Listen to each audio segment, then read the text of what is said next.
Comment est-ce qu'on en vient à se poser la question? Est-ce qu'on décide, on décrète en politique RSE un jour, tiens, aujourd'hui on se penche sur les aidants après avoir fait les seniors, les femmes Déjà, en premier, c'est des cas qui arrivent dans l'entreprise.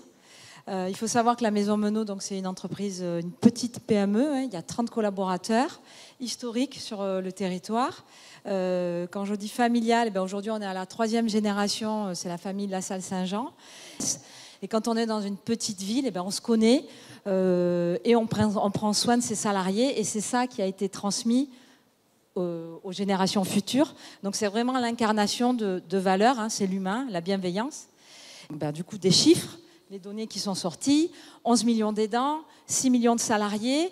On sait qu'un aidant, c'est une personne qui a une double vie, qui peut être arrivée au travail pas à 100% dans son travail, fatigué, épuisé. Et donc, s'occuper de cette thématique, c'est s'occuper de la santé de l'entreprise et s'occuper de la santé de ses salariés. Et puis, quand on met en place une démarche RSE, comme on est en train de faire, quand on la structure, on parle effectivement de QVTC, on parle de santé, sécurité, on parle d'épanouissement des salariés. Donc ça, c'est la vie du salarié dans l'entreprise. Mais à un moment donné, oui, ce salarié, il a une vie à côté et ça vient impacter sur l'entreprise. On parle beaucoup de l'impact de l'entreprise sur la vie du salarié, avec tout ce qui est burn-out, etc. Mais l'inverse se fait aussi. Alors c'est pas simple parce qu'en France on a une culture de la vie privée, du respect de l'individu justement qui est assez poussée.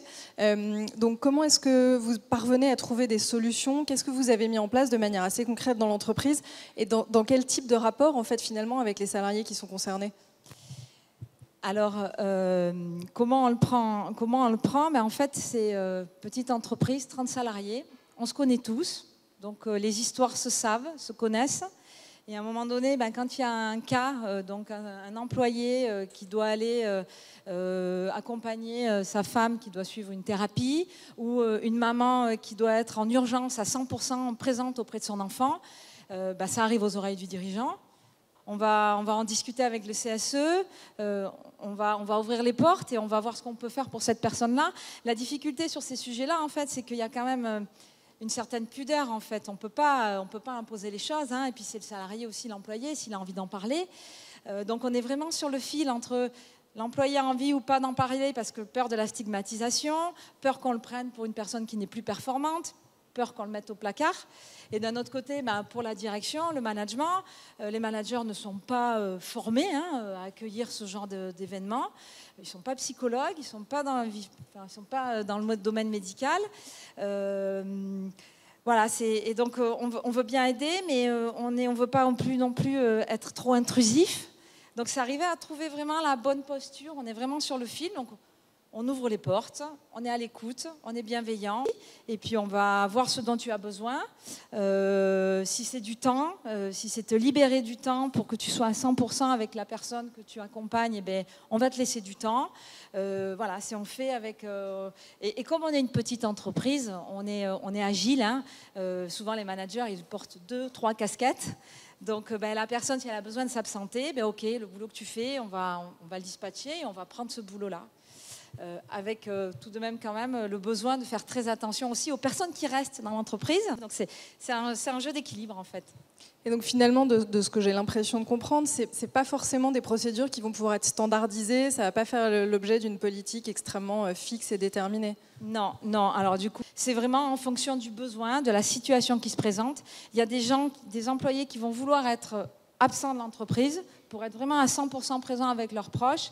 D'autres qui vont avoir besoin de revenir aussi travailler parce que c'est aussi leur bulle d'oxygène. C'est aussi de se dire je ne suis pas plus qu'un aidant.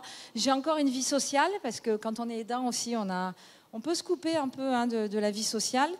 Donc j'ai encore une vie sociale, je viens travailler, je sais que je suis accueillie, je sais que mon poste est encore présent. Il y en a d'autres, ils vont dire moi je veux continuer de travailler, mais si je peux, suivant le type de travail, je vais faire du télétravail et je vais être encore présent dans l'entreprise, mais je suis aussi à la maison. Et est-ce que vous auriez un conseil quand même aux entreprises qui se trouvent confrontées à ces sujets? C'est de la bienveillance, c'est de l'écoute, c'est de l'intelligence émotionnelle, on en parle beaucoup aussi dans le milieu du travail. Voilà, donc, et puis je dirais, c'est aussi alors dire dans l'entreprise, n'ayez pas peur de parler. Si vous voulez vous déclarer en tant qu'aidant, faites-le savoir. Après, nous, enfin, voilà, et on voit, en fait, on voit avec vous ce que vous voulez en faire. Et d'un point de vue responsabilité, ce que j'ai envie de dire, c'est que c'est de prendre effectivement ce sujet-là, ça fait partie de la responsabilité des entreprises pour accompagner cette transition démographique plutôt que de la subir, en fait. Oui, je pense que ce qui ressort de cette matinée, c'est vraiment que les entreprises doivent se saisir de sujets qu'on peut voir comme purement sociétal, alors qu'en fait, il a des impacts économiques et sur tous les acteurs de l'économie vraiment extrêmement importants. Très fort, très fort. Et voilà, on a tout intérêt en tant qu'entreprise, hein, déjà pour le bien-être de sa propre entreprise et pour le bien-être des salariés, de ce sujet, de le prendre, quoi.